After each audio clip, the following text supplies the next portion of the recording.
Sui Generis Podcast, un espacio donde la fe se sienta a conversar con la razón. Aquí preguntamos, dudamos y creemos. Exploramos lo divino y lo humano en busca de nuevas formas de entendernos.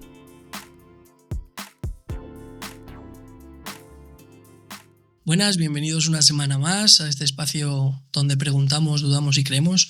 Una semana más nos reunimos con los temas que nos atañen, de la familia, la amistad, el amor.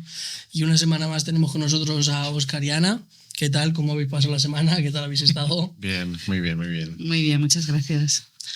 Bueno, pues en el tema de hoy vamos a entrar ya un poco más en lo que es el matrimonio, ¿no? Ya hemos pasado por el tema de la amistad, ya una amistad con propósito, ya hemos pasado el tema del noviazgo y ahora vamos a entrar un poco más de lleno en el tema del matrimonio, ¿no? Ya embarrarnos enteros, ¿no? Como se suele decir. Y bueno, pues qué mejor manera de empezar que preguntaros qué significa o qué es para vosotros el matrimonio. Bueno, para nosotros el matrimonio es bueno, en la Biblia dice, ¿no? Cordón de 3 dobleces no se rompe.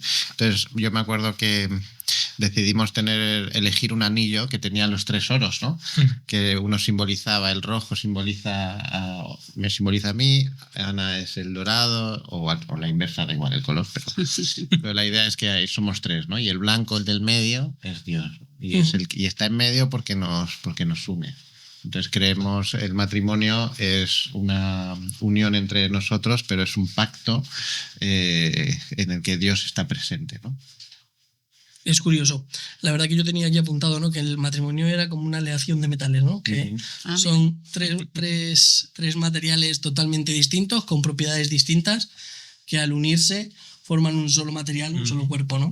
Entonces se me hacía un símil muy... No lo había hablado contigo, pero se me hacía un símil, la verdad, que muy idóneo para este tema, ¿no? A mí me gusta mucho lo que dice Salomón. Salomón, el hombre sabio de la Biblia, dice mejor son 2 que 1. Yo creo que cuando Dios pensó en el hombre, también estaba pensando directamente en la mujer. O sea, ahí hay una combinación de que Dios creó primero al hombre conforme a su imagen y semejanza, pero también estaba pensando en la mujer. Dice que hizo que el hombre entrara en un sueño y de su costilla extrajo a la mujer.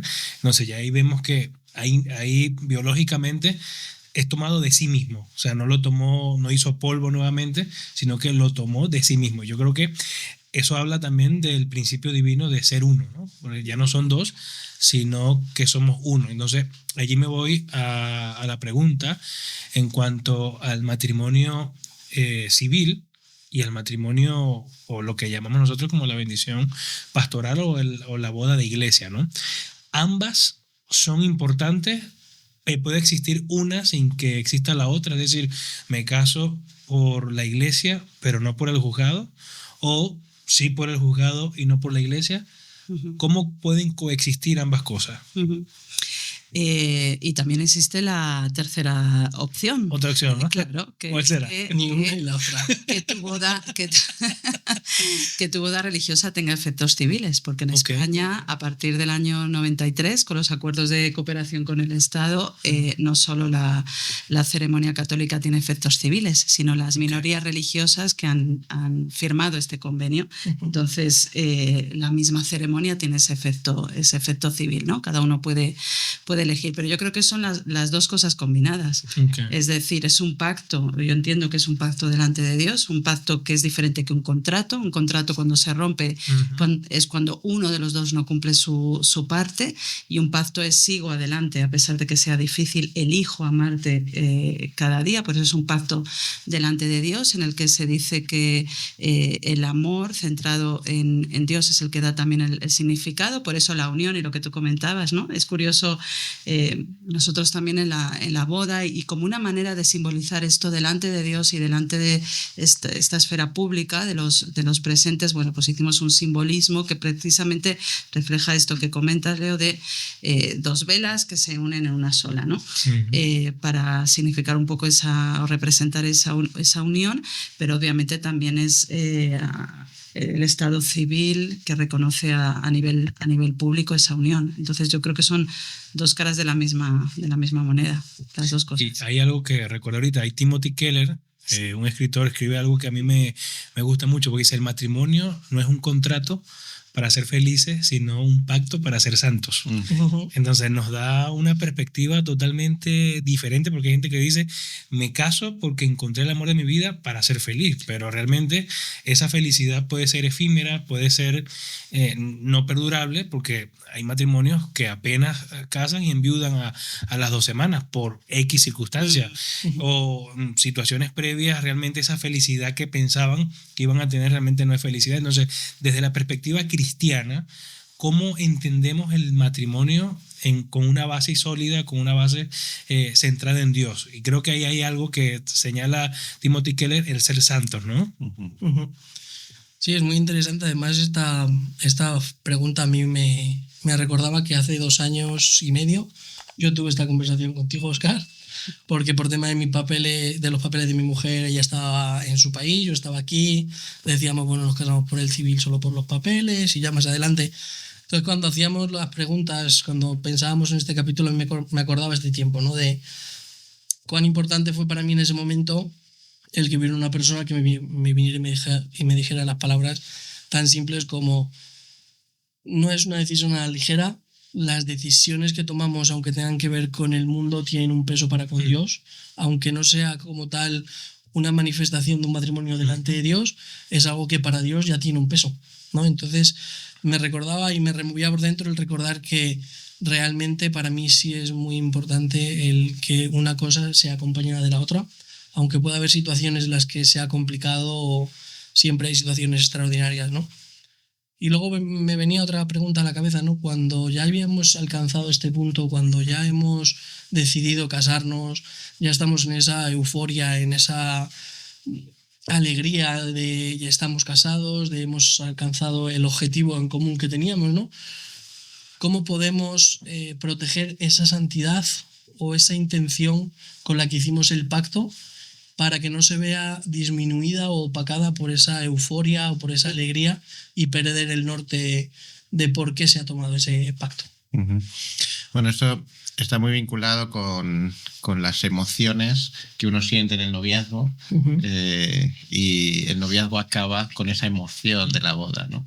Evidentemente el proceso de planificación ya es una prueba importante, porque es ponerse de acuerdo, toda la parte logística pero hay que yo quiero enfocarme en la parte espiritual, ¿no? El día en el que tú te casas se produce algo sobrenatural, ¿no? Te unes realmente con esa persona y nos convertimos en una sola persona, en una sola carne. Y es lo más bonito, ¿no?, que hay. Evidentemente, dos personas que venimos de 2 contextos distintos, conectarse de repente y ahora todo es unido y todo es en conjunto, pues tiene sus roces y hay que adaptarse, ¿no? No son como 2 piezas que todavía falta a ver cómo nos... Entonces, ese es el proceso de santificación o el proceso de la vida que te va limando y te va perfeccionando junto con tu esposo. Es que tiene mucho sentido lo que comentas, Óscar, porque el primer año a nosotros nos costó bastante. Después de la emoción de la boda que comentas, Rubén, el encontrarnos ya de repente conviviendo y tal, y tuvimos dificultades, diría yo, ¿no? Discutíamos mucho, nos costó acoplarnos un poco, ¿no? Y bueno, proteger esa santidad, esa intención del pacto, pues ayuda también el recordar el motivo por el cual te has casado, ¿no? Qué es lo que te ha gustado de esa persona y qué es lo que pues oramos en su momento, ese deseo de poder tener impacto juntos. Creo que es importante recordar eso, y completamente de acuerdo también con lo que comentabas de que uno no se casa para ser feliz, sino que creo que es un proceso de santificación que es especialmente intenso en el matrimonio y que nos ayuda a amar al otro como Dios nos ama. Hay algo que me llama la atención de la luna de miel, ¿no? Porque nos comemos la miel y luego vivimos en la luna. O sea, vivimos un momento dulce, pero luego cada quien como que cae en una realidad del carácter de la persona, de la realidad de la persona, y me llama la atención que la Biblia dice, pero tengo algo contra ti. Imagínate tú que Dios nos dijera a cada matrimonio siempre, pero tengo algo contra ti, que has dejado tu primer amor.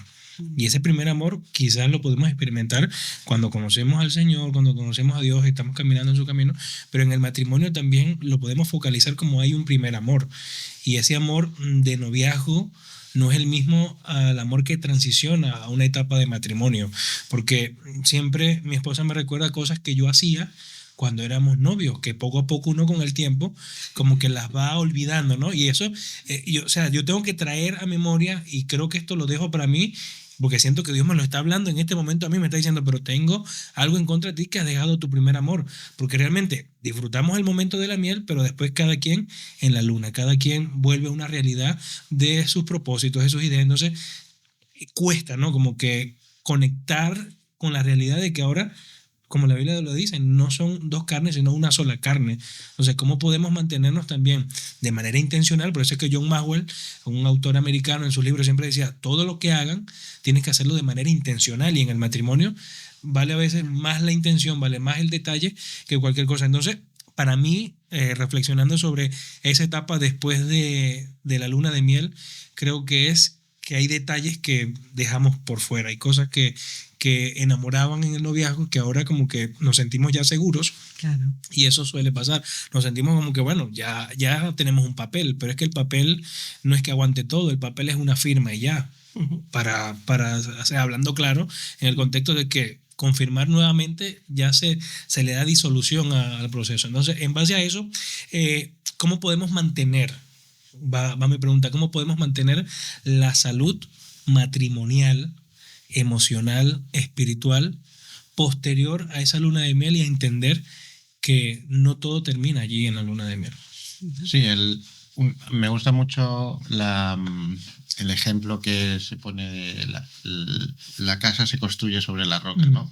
Entonces, las bases que tú establezcas en tu matrimonio, en función de ese fundamento, vas a construir la casa sólida o no.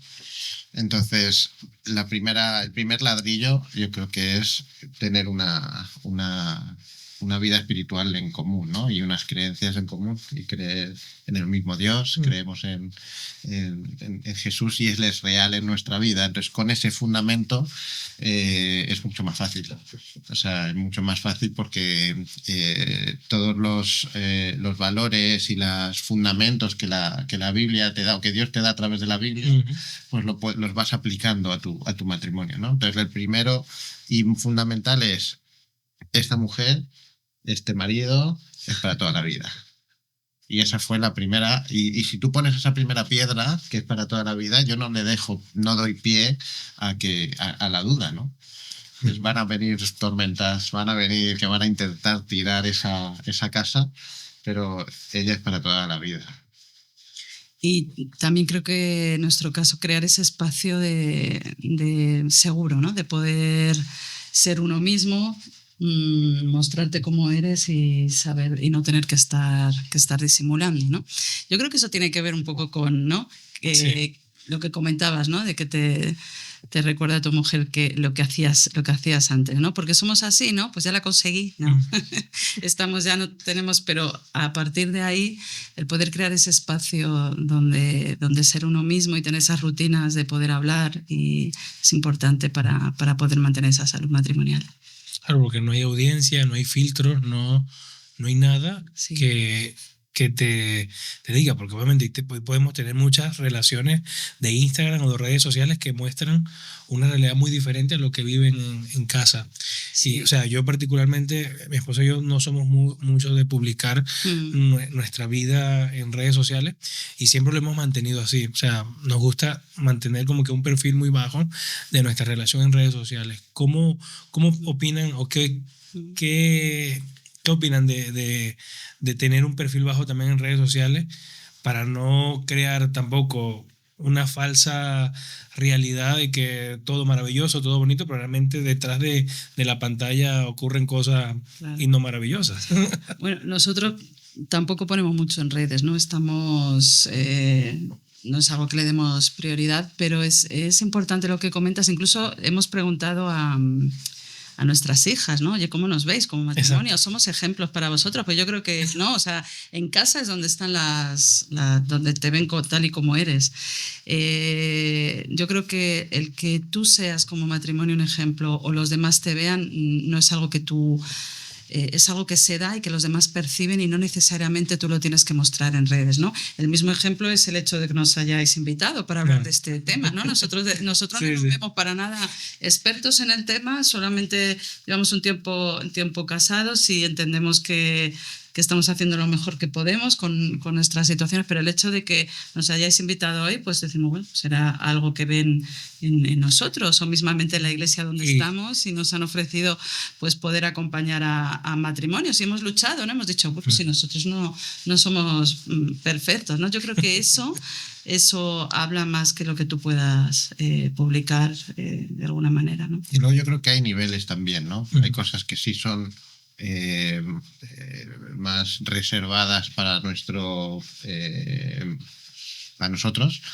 pero yo creo que hay errores, sobre todo los errores que yo creo que uno comete. Si yo pudiera compartirlos, yo no quiero que otros matrimonios caigan por los mismos.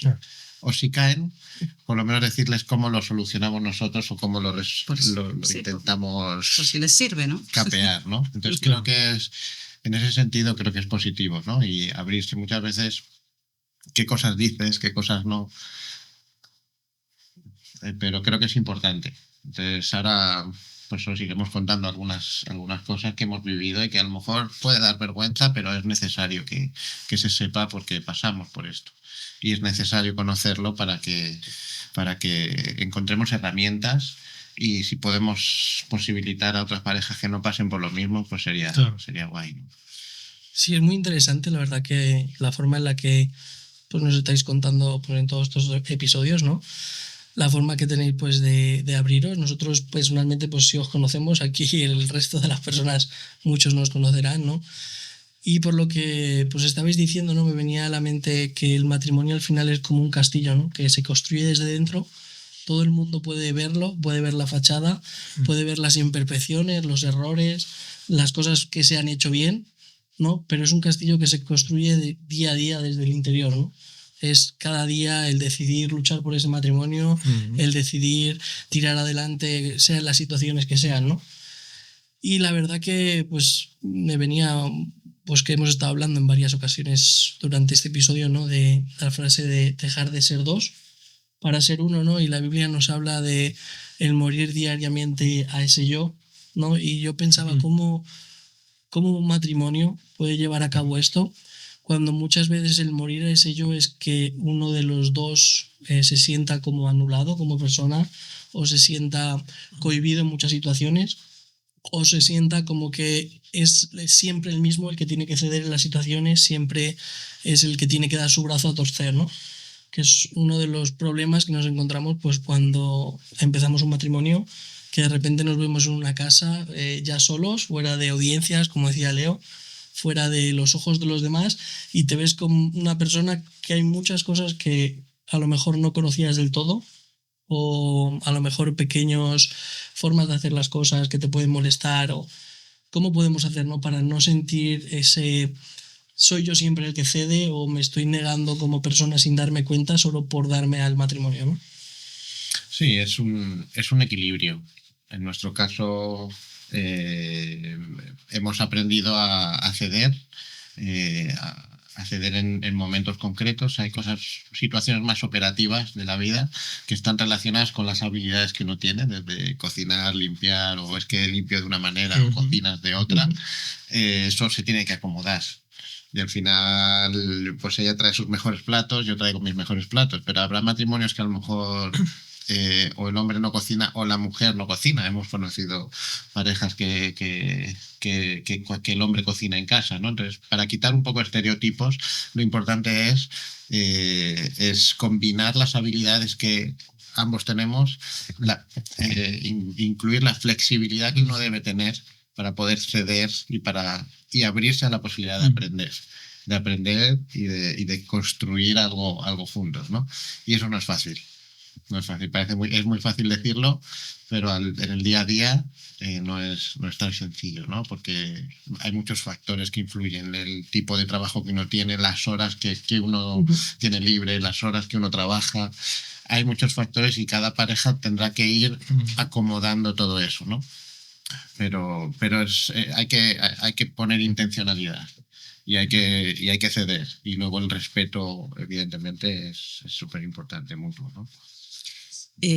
Sí, y algo importante también yo creo que es morir al yo, es decir, que tú puedes tener uniformidad, o la unión no quiere decir que seamos iguales, ¿no? Entonces cada uno puede tener sus hobbies, sus situaciones y tal, y luego pues también ser capaz de morir al yo en momentos puntuales y centrarte un poco también en el otro.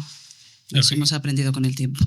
Y el detalle que yo veo es que el yo a veces va arraigado al estereotipo social que tenemos. Yo siempre digo, cuando Dios pensó en la mujer, yo creo que, y eso estoy convencido, Dios no pensó en lavadora, no pensó en vitrocerámica, no pensó en tender ropa. O sea, yo creo que Dios no pensaba en la mujer de esa manera. Es el estereotipo y el contexto cultural en el cual hayamos nacido. Y creo que en base a eso, el matrimonio en sí es la unión de dos buenos perdonadores. O sea, dos personas que, aunque tengan diferencias y aunque puedan haber ciertas circunstancias, día a día deciden perdonarse, porque si no, no hay manera de salir adelante en una relación donde se guarde tantas cosas y realmente no se digan. Por eso es que Pablo decía, y esto me encanta porque Pablo dice, con Cristo estoy juntamente crucificado, ya no vivo yo, mas vive Cristo en mí. Entonces Pablo también cuando aconseja a los maridos, dice, maridos, amad a vuestras esposas como Cristo amó a la iglesia. Y me llama la atención que usa la palabra Cristos, y Cristos significa ungidos. Y voy nuevamente a la frase de Timothy Keller, que es un pacto para ser santo. Dice, y si Cristos significa ungido y significa santo, ¿qué era lo que hacían en la antigüedad?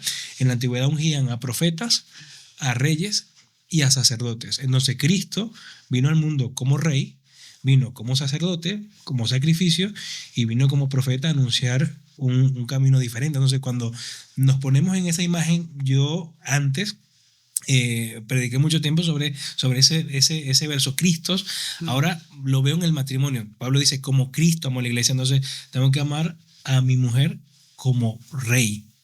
¿Qué haría un rey con su reina?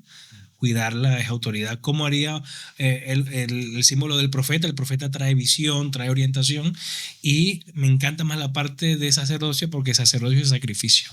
Eso es. Entonces todos quieren ser rey, todos quieren ser profeta, pero nadie quiere ser sacerdote. Entonces sacerdote es sacrificio, es entrega, es adoración, es darse a sí mismo. Entonces yo quiero amar así. Quiero aprender a amar así, porque yo creo que todavía no estamos plenos en amar así. Y por eso es que estos temas son espada de doble filo, porque es para allá y para acá, para allá y para acá. Entonces, ese es el propósito de esto. O sea, también nosotros mostrar nuestras vulnerabilidades, porque no somos aquí nadie perfecto como decían ustedes, no es que somos expertos, pero hemos transitado un camino, y yo considero que también esa parte, no tenemos muchísimos años de matrimonio, pero los pocos que tenemos nos han dicho que siempre hay que ceder. El yo tiene que morir diario. Si no muere diario, entonces va a ser un problema inminente. Va a ser peor que la Tercera Guerra Mundial. Sí, la verdad que es un terreno un poco complicado porque todo el mundo quiere pues quedarse con la parte buena, ¿no? A mí que me cuiden, a mí que me cocinen, que me limpien.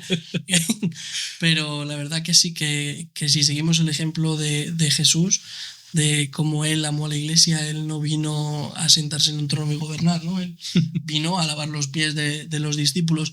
Entonces, cuán importante se llega a convertir eso en nuestra vida, ¿no? El seguir el ejemplo de Cristo, porque al final la Biblia nos da miles de ejemplos y mucho más el ejemplo de Cristo mismo para llevar a cabo una vida matrimonial sana, ¿no? Y la verdad que hablando de los conflictos que estábamos hablando, esos pequeños conflictos, ¿no? Cuando ese pequeño conflicto al final deriva en un conflicto mayor, ¿no? Y al final terminan apareciendo palabras o pensamientos por la cabeza en los que pensamos en el divorcio, pensamos en la separación, ¿no? Cuando sufrimos ese rapto límbico, ¿no? En el que nuestras emociones empiezan a tomar las decisiones por nosotros en vez de tomarlas de una manera racional, ¿no? ¿Cómo podemos ser capaces de frenar esos pensamientos, de parar, pensar, meditar en frío, saber que no es la forma correcta? ¿Cómo podemos volver a reconducir esa situación y olvidarnos realmente de esa opción tan amplia que nos da hoy el mundo, ¿no? De que el divorcio es algo normal, es algo que está permitido y que realmente es una opción más, ¿no? Sí, en nuestro caso yo creo que no lo hemos verbalizado nunca y fue una de las cosas que nosotros dijimos, ¿no? O sea, yo por lo menos me lo dije a mí mismo, yo nunca me voy a divorciar de mi mujer. Eso es algo que yo dije desde que me casé. Sin embargo, hay momentos en los que viene a la cabeza. Hay momentos en los que, o bien por vergüenza misma por lo que uno ha hecho, o bien por momentos que ha metido la pata. Pero creo que es muy peligrosa esa palabra, ¿no? Porque ya estás creando una separación solo por el hecho de decirlo, ya te has separado de tu mujer, ¿no? Entonces, creo que es una palabra que debería borrarse del matrimonio si uno de verdad cree en el matrimonio como algo eterno y algo que es para siempre, ¿no? Pero como decía antes, hay momentos en los que hay crisis, en los que sí puedes, la realidad es que sí viene a la cabeza. En un momento en el que tú no te sientes aceptado, no te sientes entendido, algo que hemos dicho, nos hemos atacado de alguna manera con las palabras y en un enfado concreto ya has dicho algo que te ha molestado y te ha tocado lo más profundo de tu ser y puede que venga, ¿no? Entonces, lo importante para nosotros el tener una vida espiritual ha sido súper importante, el poder orar juntos, íbamos a la iglesia muchas veces enfadados y nos mirábamos mutuamente y alabando al Señor o adorando, el Señor rompía reconciliación de una vez, rompía muros, ¿no? Sí. Se rompe primero algo espiritual y después podemos empezar a hablar y a resolverlo, ¿no? En mi caso yo no he tenido esa palabra en la mente, la verdad. No me ha venido. Creo que también estamos muy influenciados hoy en día por el materialismo. Quiero decir, algo no me funciona, pues lo desecho, ¿no? Tengo otro. Eso cuesta, nos sale más barato, digamos, que lo arreglen. Es que te pasa hasta con cualquier cosa, ¿no? Porque arreglarlo conlleva un proceso que no siempre estamos dispuestos a pasar. Y sí, pues claro, cada uno puede tener una manera de llevarlo diferente, ¿no? Pero salvo que haya situaciones, creo que la palabra divorcio puede estar en casos en los que haya abuso, violencia, o sea, creo que eso sí se puede dar en matrimonios, no es que piense que nunca deba de estar, porque hay situaciones que son complicadas y que no se deben de mantener, pero aún así siempre está la opción de tratar de arreglarlo y de pasar por un proceso de sanidad y de reconciliación. Y lo que creo que es importante ahí es no te suelto, o sea, voy a estar contigo y voy a trabajar y vamos a trabajar en lo que tenemos, en las dificultades que tenemos juntos. Y eso pasa obviamente porque no sea la primera opción de que si no funciona me voy. Y creo que cuando eso es algo que pasa muchas veces por la cabeza en discusiones, creo que demuestra, ¿cómo explicarlo?, una necesidad de crecimiento en lo emocional, ¿no? Es decir, cuando tú no sabes cómo llevarlo, cuando no sabes cómo tratarlo y tal, y quieres huir y quieres separarte y tal, es porque de alguna manera, por lo que sea, no puedes gestionar eso, ¿no? Y en la medida de que puedes ir trabajando, pues quizás eso no es algo que pasa tanto por tu mente, porque entiendes que es algo que puedes reconstruir y que dices ante la dificultad no te suelto. Sí. Sigo contigo. Hay algo que me llama la atención que dicen, ¿no? De una base espiritual y tú comentas la base emocional, es decir, dos complementos importantes, es decir, espiritualidad emocionalmente sana y emociones sanas que me lleven a una espiritualidad. Parece un trabalengua, pero Sí. o sea, me ha llegado ahorita esa inspiración de entenderlo desde el punto de vista de cómo realmente nos manejamos en esas dos áreas. Y va porque la pregunta que les tengo es aunada a cuando realmente las emociones ya no pertenecen a una índole emocional, sino más que todo espiritual. Entonces, Priscilla Shirer, que es la que hace Cuarto de Guerra, la actriz, también escribió un libro que se llama La Resolución para Mujeres.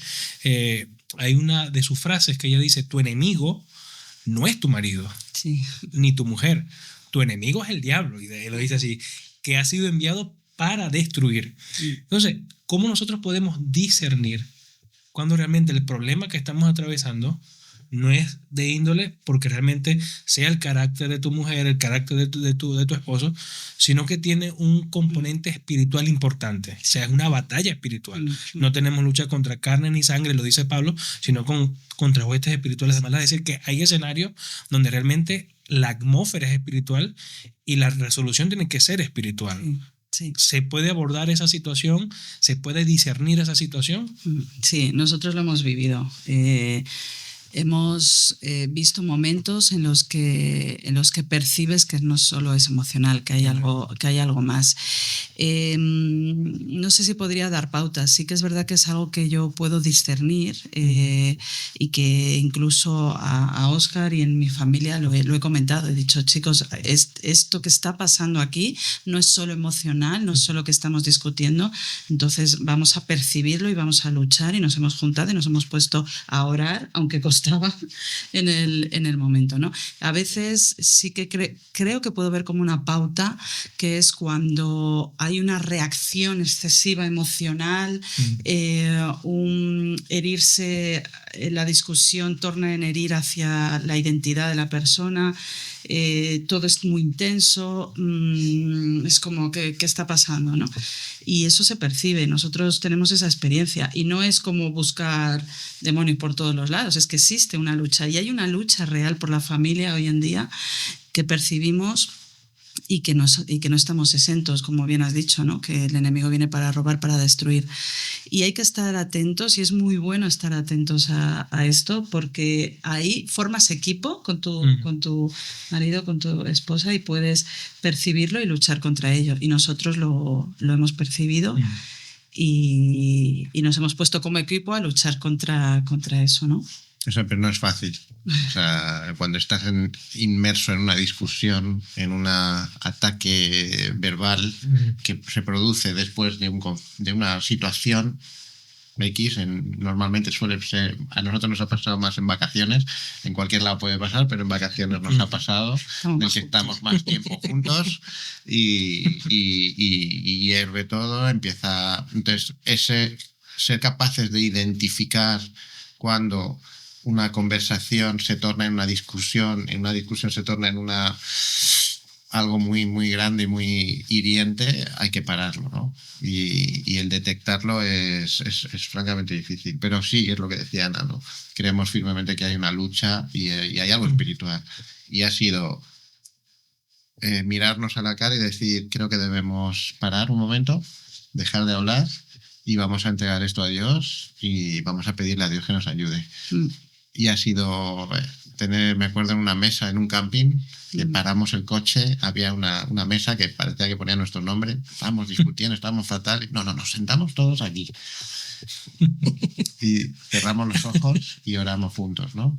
Y el Señor tomó el control y el Señor empezó a obrar y todos los cuatro estuvimos llorando como una magdalena, lo primero, y fuimos capaces cada uno de pedir perdón, de mirar a uno mismo, de pedir perdón a Dios y a nuestra familia, ¿no? Y a partir de ahí el ambiente cambió. Es que es radical. Entonces vemos algo real. Es algo que no es que sea... es que tienes que seguir la norma, regla 1, regla 2. No, es que hubo un cambio. Y es un cambio radical en el que tú mueres a ti mismo y te sacrificas, y tu orgullo se destruye, se cae. Tiramos muros, que yo... Siempre decimos eso de tirar muros. Tenemos una piedra en casa que dice tiramos muros, significa esto, conscientemente. Sí, estaba yo pensando ahora, ¿no? Con lo que decías, ¿no? Que muchas veces como tip o como un recordatorio cuando llegamos a estos puntos de peleas, que ya realmente estamos viendo que no es algo normal, que es algo que está superando nuestro entendimiento o nuestras fuerzas, ¿no? El recordar que realmente no somos dos, sino de que en ese cordón hay un tercer hilo, ¿no? Que es el que mantiene la unión firme, la unión fuerte, ¿no? Y siempre me viene a mí una imagen, porque bueno, yo soy muy, muy fanático de la historia, y ha habido un ejército que durante la historia fue muy temido en las guerras, ¿no? Que eran los espartanos, y era por su tipo de lucha, ¿no? Ellos tenían un escudo redondo, pero ese escudo no servía solo para protegerse a él. Con la mitad del escudo protegía su cuerpo y con la otra mitad protegía al de al lado, ¿no? Entonces, cuál importante es de que en esos momentos, en vez de enfrentarnos, en vez de ponernos a pelear el uno contra el otro, ¿no? El que podamos aunar filas, cerrar filas, buscar a Dios y que realmente yo pueda escudarte a ti, tú puedas escudarme a mí y los dos juntos poder llegar a buscar la raíz de esa situación, ¿no? Porque bíblicamente nos dice que nuestra pelea no es contra carne ni sangre, sino contra huestes espirituales, ¿no? Entonces, también hay otro versículo que dice, si Dios está contra nosotros, ¿quién contra nosotros, no? De hecho, hay otro versículo, yo no me acuerdo, tú seguro que te acuerdas de la película de Cuarto de Guerra, que dice que orar a Jehová y el diablo huirá de vosotros, ¿no? Resistid al diablo y huirá de vosotros. Resistid al diablo y él huirá de vosotros. O sea, que no dice que te pongas a pelear, dice resistir. Y resistir que es, me estás haciendo guerra, puedes estar firme. No es ponerte a verbalizarle que eres un bocón, eres esto, es resistir. Porque siempre pensamos que es una batalla que diablo, vienes contra mí contra espada y jabalina. No, es resistir, es resistencia. Por eso es que el matrimonio no es es resistencia. Sí, la verdad que quería abrir otro coco, por así decirlo, ¿no? De un problema que muchas veces se sufre en silencio en un matrimonio o muchas veces pasamos inadvertidos, ¿no? De cómo podemos llevar un matrimonio saludable o cómo podemos llevar una vida conjunta sin anular o sin cohibir los planes o los sueños de la otra persona que tenemos enfrente, ¿no? Porque muchas veces pasa que nosotros tenemos una visión de cómo nosotros queremos nuestra vida futuro, o como nosotros hemos hablado muchas veces de cómo queremos ver la vida, cómo queremos vernos dentro de 10 años, pero muchas veces se nos olvida que como individuos también tenemos sueños propios, tenemos metas que alcanzar. Y yo creo que para un matrimonio lo más importante es que si yo llego a alcanzar ese sueño, mi mujer en este caso esté allí conmigo, ¿no? Si no, igual ese sueño incluso carece de sentido, ¿no? Pero muchas veces nos olvidamos de los sueños o de las metas de la otra persona, ¿no? En mi caso, yo aprendí a pedirle a Dios cuáles son las metas que Él tiene para mí, ¿no?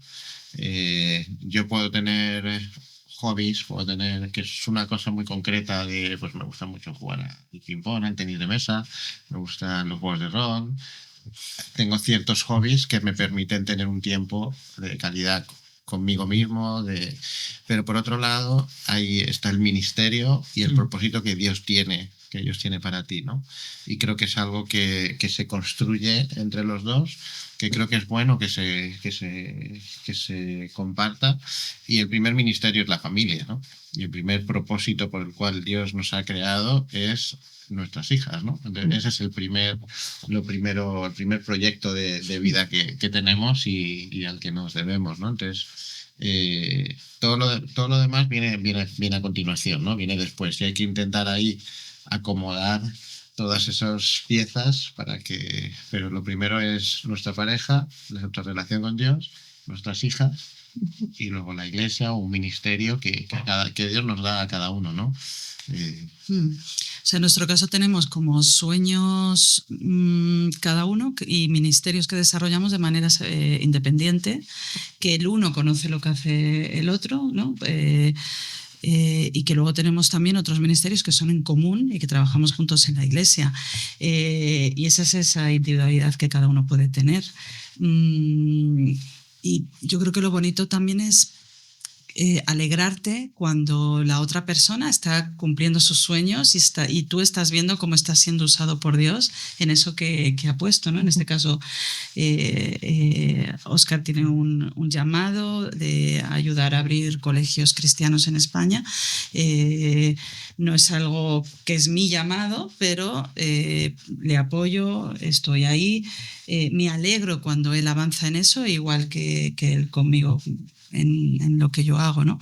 Entonces, yo creo que eso es muy saludable, que cada uno tenga su espacio. Y hay un error en eso muchas veces, que la gente piensa que cuando te casas te anulas completamente, ya no tienes vida, y esto pasa mucho. Amistades, como que todo hay que hacerlo. Yo creo que es súper sano que cada uno tenga sus ministerios, sus sueños, lo que Dios ha puesto en él, con tus dones, porque somos personas diferentes. Dios ha dado a cada uno dones, capacidades diferentes, y no solo es sano hacerlas, sino que Dios también nos va a pedir cuentas a cada uno de lo que nos ha dado y cómo ejercerlo, y la parte común, ¿no? En este caso pues tenemos las dos opciones y las dos posibilidades. Es decir, que integran ambas cosas. Me llama la atención de tener cosas en común y cosas que las podemos hacer como individuos. Por ejemplo, en tu caso, que te gustan algunos juegos y lo haces de manera por hobby, pero para sentirte bien a ti mismo. Eso es maravilloso, ¿no? Tener esas cosas. Ahora, mi última pregunta, en cuanto ya tenemos los logros, eso muy bonito. Pero ahora, ¿cómo recuperar la admiración de la pareja cuando conozco las debilidades más profundas o esos errores más humanos de mi pareja? Sí, ese es... Yo creo que Ana lo ha pasado peor que yo. Yo he cometido más errores, ¿no? Bueno. Y han sido errores graves. Entonces, yo admiro a Ana, la verdad. Porque, sí, no sé, porque muchas veces he cometido fallos muy gordos, sobre todo en el área financiera, por ejemplo, que porque no ha habido una transparencia, o porque yo me he confiado, o porque me he dejado engañar, hemos perdido incluso dinero, y ha producido una herida entre nosotros, ¿no? Entonces, a mí me produjo mucha vergüenza, y mucha, no sé, un sentimiento, no sé, hundido. Y claro, Ana se sintió muy... ¿Cómo te sentiste?